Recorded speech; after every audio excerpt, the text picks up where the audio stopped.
नाशिकमधील 2 माजी महापौर भाजपच्या गळाला. ठाकरेंच्या शिवसेनेचे माजी महापौर विनायक पांडे आणि यतीन वाघ हे भाजपात प्रवेश करणार. पांडे आणि वाघ यांची ठाकरेंच्या शिवसेनेतनं हकालपट्टी. नाशकात होणाऱ्या भाजप प्रवेशावर देवी आणि फरांदेंचा विरोध. निवडणूक प्रमुख असून सुद्धा प्रवेशासंदर्भात विश्वासात न घेतल्याचा आरोप. भाजपच्या कार्यकर्त्यांकडून सुद्धा पक्षप्रवेशाला विरोध. पवारांची साथ सोडल्यानंतर प्रशांत जगताप काँग्रेसमध्ये प्रवेश करणार. प्रशांत जगतापांचा आजच पक्षप्रवेश होण्याची शक्यता, सूत्रांची माहिती. ठाकरेंमुळेच फडणवीस राज्याचे मुख्यमंत्री, संजय राऊतांचा दावा. तर भाजपकडून मराठी माणसाची शिवसेना तोडण्याचं पाप. जनता याचा बदला महापालिका निवडणुकीत घेणार, राऊतांची टीका. तर पुण्यातील महायुतीच्या जागा वाटपाचा तिढा फडणवीसांच्या दरबारात. भाजप कोर कमिटीची आज मुख्यमंत्र्यांसोबत बैठक. मुख्यमंत्र्यांसोबत चर्चा करून अंतिम यादी जाहीर होणार. पुणे पालिका निवडणुकीसाठी भाजपकडून 115 जणांची नावं निश्चित. उमेदवारांच्या नावावर फडणवीस शिक्कामोर्तब करणार. शिवसेनेला 20 ते 25 जागा मिळाल्यास युतीचा मार्ग मोकळा होणार, सूत्रांची माहिती. पुण्यामध्ये दोन्ही राष्ट्रवादीची जागा वाटपासंदर्भात रात्री बैठक. जागा वाटपाबाबत पहिली बैठक. शरद पवार गटाची 40 ते 45 जागांची मागणी, सूत्रांची माहिती. पुण्यामध्ये दोन्ही राष्ट्रवादी एकत्र आल्यास काँग्रेसचा ऐकला चलोरेचा नारा. पुण्यामध्ये दोन्ही पवार एकत्र आल्यास स्वतंत्र लढणार, काँग्रेसच्या वडेट्टीवारांकडून भूमिका स्पष्ट. तर मुंबई पालिकेसाठी शिवसेनेकडून 100 जागांची भाजपकडे मागणी. मात्र भाजपकडून शिवसेनेला 70 जागांचा नवा प्रस्ताव, सूत्रांची माहिती.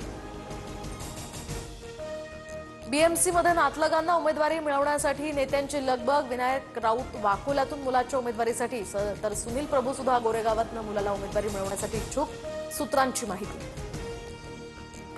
वंचितकडून काँग्रेसला 43 जागांचा प्रस्ताव, सूत्रांची माहिती. तर 43 जागांमध्ये कोणतीही तडजोड होणार नाही, वंचितची भूमिका. भारतरत्न अटल बिहारी वाजपेयी यांच्या जयंतीनिमित्त दादरमध्ये चित्रप्रदर्शन. मुख्यमंत्री फडणवीसांच्या हस्ते चित्रप्रदर्शनाचं उद्घाटन.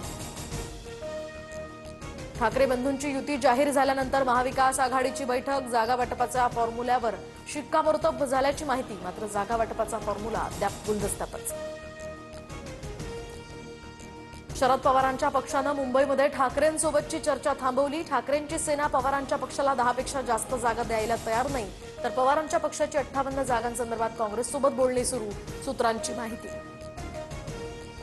मराठीचा अपमान केला तर नहीं बटोगे तो भी पिटोगे. उत्तर भारतीयांच्या पोस्टरला संदीप देशपांडेंकडून उत्तर.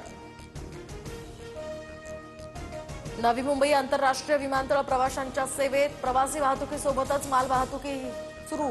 तर विमानतळाला लोकनेते दिबा पाटील यांचं नाव देण्याची मागणी. मुंबई महापालिका निवडणुकीसाठी अर्ज खरेदीसाठी इच्छुकांची झुंबड. तर 2 दिवसात तब्बल 7,000 अर्जांची विक्री झाल्याची माहिती. पुणे मेट्रोकडून प्रवाशांना डिजिटल तिकिटाची सक्ती. स्थानकावरील वेडिंग मशीनद्वारे कागदी तिकीट बंद केल्यामुळे प्रवाशांमध्ये नाराजी.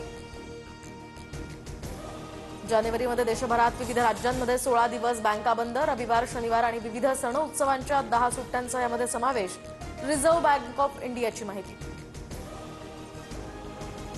साताऱ्याच्या पाटण तालुक्यातील वरचे घोटील या ठिकाणी तारा वाघिणीचं दर्शन. ताडोबातनं चांदोली व्याघ्र प्रकल्पामध्ये सोडलेल्या तारा वाघिणीचा पाटणच्या दुर्गम खोऱ्यात मुक्त संचार.